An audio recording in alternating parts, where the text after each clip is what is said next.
자, 이런 상황 속에서 배치된 전격적인 사드 체계의 일부 이 투입 배치. 자, 이게 대선 정국 본투표까지 13일 남았는데 어떤 파장을 불러일으킬지 궁금하는데요. 어제는 네 번째 TV 토론회가 있었습니다.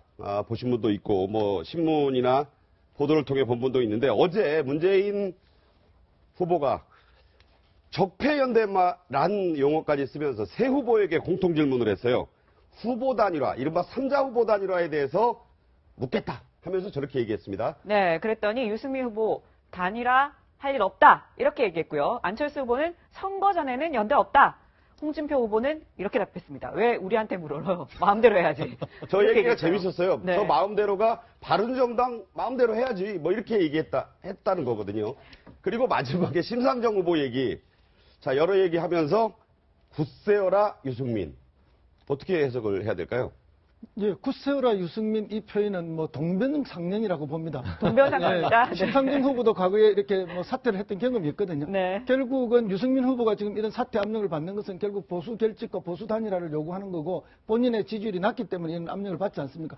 만약에 유승민 후보가 이번에 사퇴를 하게 되면 동시에 심상정 후보도 똑같은 사퇴 압력을 받게 될 겁니다. 이른바 순망치안이다. 그렇죠. 네. 네. 그래서 그런 어쨌든 그 동료의식이나 동병상련 때문에 네가 살아남아야 나도 살아남는다. 그런 뜻의 격려라고 보여집니다. 그것도 있고 또 제 일각에서는 후보 단일화, 3자 후보 단일화에 응하지 말라. 이런 의미도 담았다. 이런 해석이 있는데. 아니, 근데 아니 땐 굴뚝에 연기 나겠습니까? 어제 오히려 그 토론회를 보는 분들은 하루 종일 언론과 그 여론에서 이제는 기울어진 운동장을 후보들이 바로잡기 위해서 단일화밖에 마지막 변수가 없더라고 하루 종일 이야기했음에도 불구하고 정작 토론회에서는 단일화 얘기가 나오지 않는 것이 오히려 의아할 정도였는데요. 그렇기 때문에 저는 단일화는 현실적인 문제로 의제에 오를 것 같다는 생각이 들고 다만 그렇게 올렸더라도 결국은 안 되니까 혼자 힘으로 질 수밖에 없으니까 단일화에 의존하는 거라고 하는 패배자 포지셔닝도 동시에 있다. 따라서 이 두 가지의 득실이 어는가에 따라서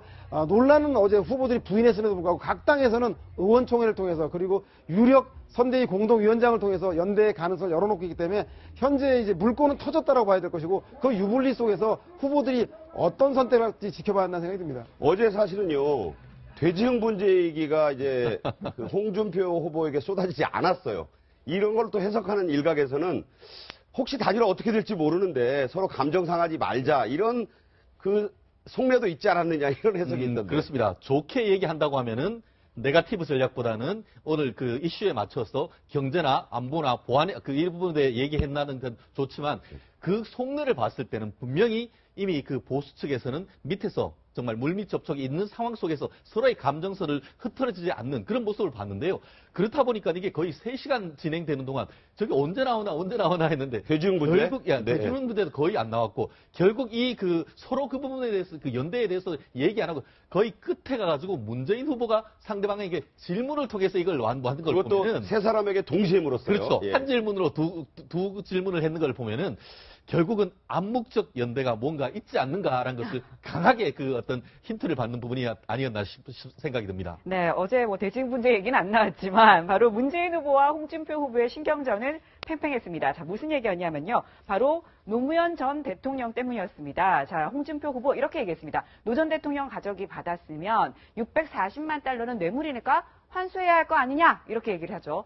그러니까 문재인 후보가 뇌물이 되려면 직접 받았거나 노 전 대통령의 뜻에 의해서 받았거야 하는데 왜 그러냐?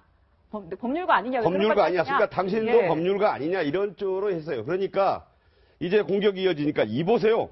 제가 조사 때 입회한 변호사입니다. 그러니까 홍준표 이 후보의 얘기가 걸작입니다. 말씀을 왜 그렇게 버릇없이 하느냐? 이 보세요라니. 저 아침에 인터넷 실검에서요. 저 나이 얘기가 또 화제가 됐어요. 사람들은 버릇없이 하느냐 해서 홍준표 후보가 연상 아닌가 했는데 문재인 후보가 한 살 연상이거든요. 예, 문재인 후보는 53년 1월생으로 알려져 있고요. 홍준표 후보는 54년 12월생입니다. 거의 2년 차이 나는 거예요. 사실 2살 가까운 차이인데. 그런데 예모나 행동으로 보면 홍준표 후보가 훨씬 더 나이가 많아 보입니다. 개인 의견이시죠. 나이를 많이 찾아본 모양이에요. 네티즌들이. 네. 그래서 이제 홍준표 후보가 나이가 더 많을 거라 생각했는데 생각보다 더 젊어 보이죠. 그런데 이제 버릇없다라는 말이나 이런 표현은 홍준표 후보가 늘 갑의 입장에 있던 사람이다 보니까 모든 사람에게 버릇 이야기를 하는 거죠. 네. 그래서 저는 홍준표 후보의 검사 네. 투입니까 저게? 검사 투이기도 하고 치사하는 동안에도 그렇습니다. 저는 홍준표 후보가 유일하게 고개 숙이는 걸 딱 한 번 봤는데요. 아 언제- 경남지사 시절에? 아니요. 경남지사 마지막 시절에 저기 당 누구죠? 비상대책위원장이었던 그 임명진 임명진 목사. 목사님 예. 앞에 가서 다운권 정지를 풀어달라고 인사할 때 그때 고개 숙이는 딱 한 번 봤습니다. 아, 그 정도입니까? 그만큼 늘 갑의 본인이 삶을- 보신 건한 네, 건이었죠. 제가 봤을 때는 네. 그렇습니다. 네. 갑의 삶을 살아오신 분이 돼서 아마 이제 그런 표현이 쉽게 나오지 않았느냐 그렇게 느껴집니다. 네.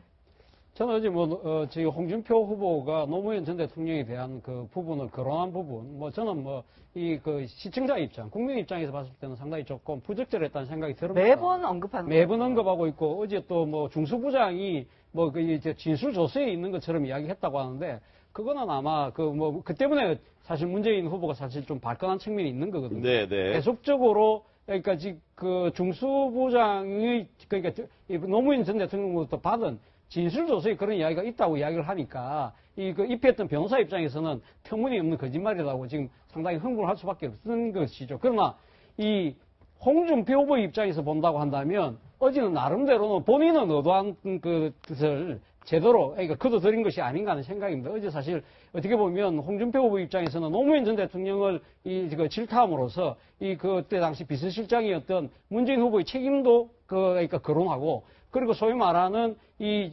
친노의 이미지를 부각시킴으로써 이 자신이 그 반대측에 있는 보수 후보의 표를 네네. 거둬들이는 그런 측면이 있는 거죠. 그래서 어제 사실 홍준표 후보가 계속적으로 자신의 그러니까 집토끼를 결집시키기 위한 여러 가지 아젠다를 내놨는데요. 네. 그 중에서 보면 예를 들면 동성애 문제라든지 그렇죠. 또 강성 귀족을 이야기한다든지 또 자신이 제일 존경하는 사람 박정희 전 대통령이라든지 그런 얘기 좀 이따 하겠습니다. 박근혜 네. 전 대통령의 그 탄핵 심판에 대해서 또 상당히 박근혜 전 대통령 옹호하는 듯한 이야기 그런 것을 본다고 한다면 홍준표 후보는 나름대로 자신이 설정했던 이 전략과 전술에 따라서 제대로 토론을 임했다고는 봅니다. 그러나 확장성 자체는 크게 기대할 바는 없다. 그렇다고 한다면 홍준표 후보는 과연 대선의 승리를 위해서 지금 뛰고 있는가?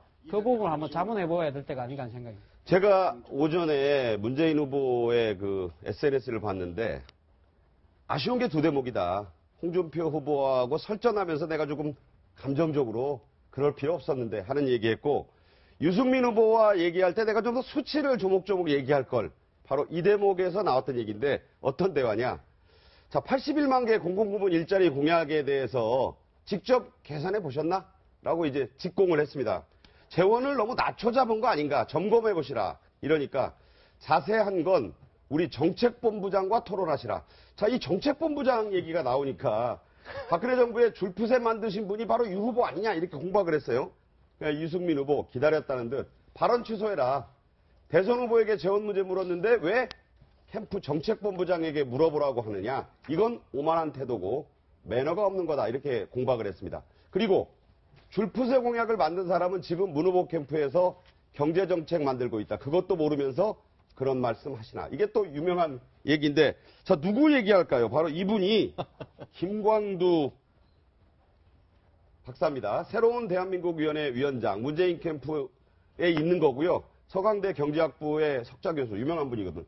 자 박근혜 정부에서 국가미래연구원 원장 정치혁신포럼 대표 이 줄푸세 공약 만든 분이다 이런 얘기 아닙니까? 네, 그렇죠. 아마 문재인 후보는 줄푸세 문제보다도 현재 실패한 그 국정의 책임자인 박근혜 정권의 1등 탄생 1등 공신이 아마 유승민 후보가 아니냐 이 얘기를 아마 하고 싶었던 모양인데 구체적으로 들어가서 줄푸세 저 공약은 경제정책을 총괄했던 김광두 원장이 당시에 공약을 했다는 걸 밝혀졌고요. 어제 다만 이 일자리 관련해서 논란에서 문재인 후보 스스로도 좀 아쉽다고 하는 것처럼 구체적 수치를 이야기하지 못함으로 해서 본인의 제일 1호 공약인 그 일자리 만들 공약에 대한 정책의 구체성과 신뢰성을 주는데 좀 실패한 게 아니냐는 생각이 들고요.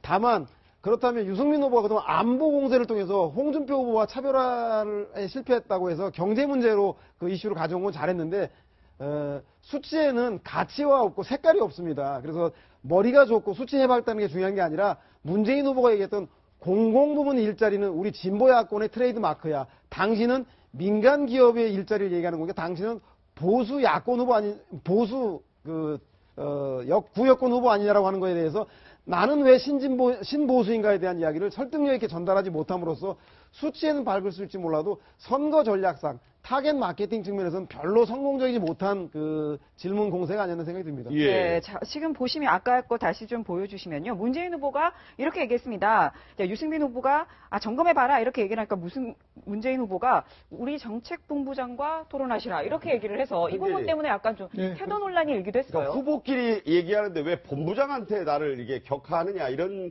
의미로 받아들여진 것 같아요. 그러니까 이제 침착하게 대응하지 못했다라고도 볼 수 있지만 또 한편으로는 전략적이었다. 그러니까 아하. 그런 구체적인 수치나 이런 걸 가지고 계속 시비를 잡으니까 그것은 뭐 지난번에 누굽니까 홍준표 후보가 그런 이야기를 하지 않았습니까? 그거는 뭐 국장들이나 하는 일이다 이렇게 말했듯이 그래서 국장이란 별명도 예, 만들었었죠. 예. 정책 본부장들끼리 토론할 수준을 가지고 왜 대선에서 이야기를 하느냐, 뭐 그런 정도의 전략적 발언일 수도 있고 또 본인이 아쉬워하는 것처럼 나도 다 알고 있었는데 이걸 처음부터 잘 설명을 했어야 되는데 하는 그런 문제가 있고 근데 중간에 한번 설명을 하기는 했습니다. 네. 예, 공무원들을 정원시키는 거, 뭐 예를 들어서 소방직이라든지 경찰이라든지 이런 해서 예산을 얼마를 쓰고 그 17만 명은 돈이 들고 나머지 공공 부분은 결국 자체 소득과 자체 수입, 자체 예산으로 한다. 이 설명을 한번 하긴 했는데 그 부분을 처음부터 잘했어야 되는데 이렇게 이제 강하게 대응함으로써 이제 스스로도 이거 내가 좀 미흡했구나 이런 느낌을 가지는 게 사실입니다.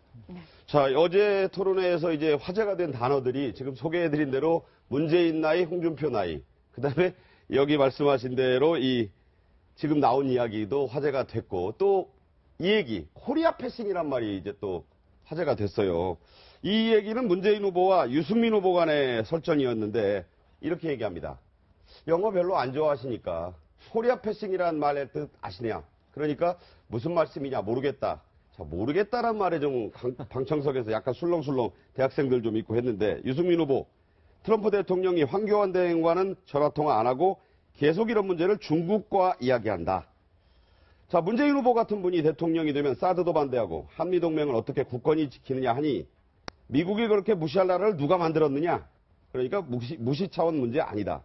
자, 코리아 패싱. 이게 이제 1990년대 말에 재팬 패싱에서 나온 거거든요. 쉽게 얘기해서 외교적 왕따 얘기죠. 쉽게 말하면 최근에 있어서 이 그 북한 문제와 관련해서 핵심 당사자가 누굽니까? 한국입니다. 그런데 트럼프 대통령이 어디에 전화했죠? 중국 시진핑하고 전화를 했고 일본에 있는 아베 총리랑 전화를 하면서 한국에는 전화조차 안 왔다. 한마디로 이 문제에서 한국은 빼놓고 왕따시키는 것이 아니냐. 이 상황이 어떻냐라고 했었는데 이게 그 문재인 후보가 그게 뭐냐 이렇게 하는 것이죠. 마치 그 이번이 말고 그 전에 그 심상정 후보가 구의역 스크린도 이 그 근로자 사망 사건 그거 뭐냐 했더니만 모르면서 계속 하시려는 그 상황과 비슷하게 돼버린 것 같아요.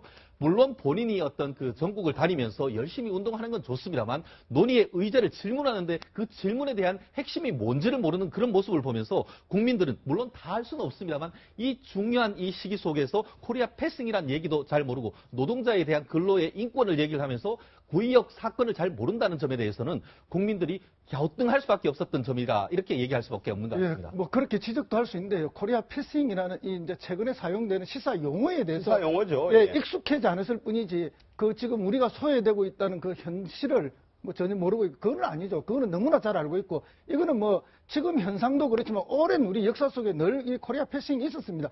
그거는 뭐 분단되기 전에도 있었던 거 아닙니까? 카스라 테프터 밀약에서도 한반도는 완전 우리는 배제되고 자기들끼리 한반도를 나누어 가지는 거 아닙니까? 그랬듯이 그렇기 때문에 참여정부 때 국정지표 중에 하나가 뭐였는가 하면 동북아 균형자론입니다. 우리가 스스로 주도권을 가지고 우리 문제의 해결의 당사자로 나서야 된다는 것이죠. 그래서 이 내용에 대해서야 문재인 후보가 잘 알고 있었지만 최근에 그런 시사적 용어로서의 그 부분에는 익숙하지 않았을 뿐이라는 변명을 살짝 제가 합니다. 그러니까 이제 이 코리아 패싱 외교부에서도요, 이게 공식화된 전문 용어는 아니다. 네. 이게 조어일 수 있고 일각에서는 뭐 콩글리쉬, 한국식 영어라는 말도 있어서 이 자체가 이제 뭐 문제가 될 만한 것은 아닌데 화제가 됐던 그런 대화의 속 단어였다. 이렇게 말씀을 드리겠습니다. 자, 토론회 얘기 중에 이제 마지막 얘기로 넘어가겠는데 흔히들 하는 얘기 있잖아요. 가장 존경하는 분이 누구냐? 이 질문이 어제 있었어요. 거기에 대한 5 후보의 질문을 저희가 요약했습니다. 먼저 문재인 후보. 세종대왕 얘기했죠? 네, 그렇습니다. 조세개혁 단행하면서 5개월간 그 시절에 17만 명 백성의 의견을 경청했다. 국민과 눈을 맞추는 리더십이 담고 싶다. 이렇게 얘기했습니다. 그러니까 세종대왕 중에서도 이 부분 한글 창제가 아니라 조세개혁을 하면서 5달 동안 그 당시에 17만 명의 백성을 이 의견을 들었다는 기록을 얘기했다는 점에서 세종대왕이었고, 자, 홍준표 후보, 아까 차재원 교수도 얘기했지만 박정희 대통령, 전 대통령 얘기했습니다. 이유는? 네, 5천년 민족 가난에서 헤어나게 했다. 남북관계 위기일수록 강인한 대통령이 필요하기 때문에 나는 박정희 대통령을 담고 싶다. 이렇게 얘기했습니다. 자, 안철수 후보가 또 세종대왕을 얘기했어요. 근데 세종대왕이 이유가 조금 다릅니다. 오로지 실력만으로 흑수저 장영실을 등용했다. 백성들로부터 정책을 경청해야 하는 소통의 리더십도 담고 싶다.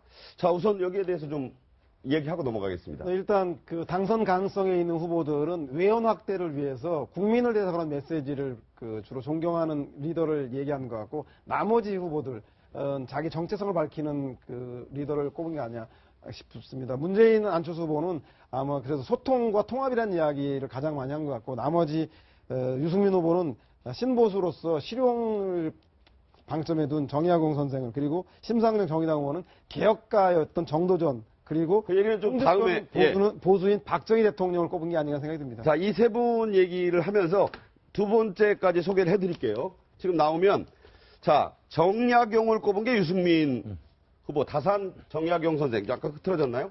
네.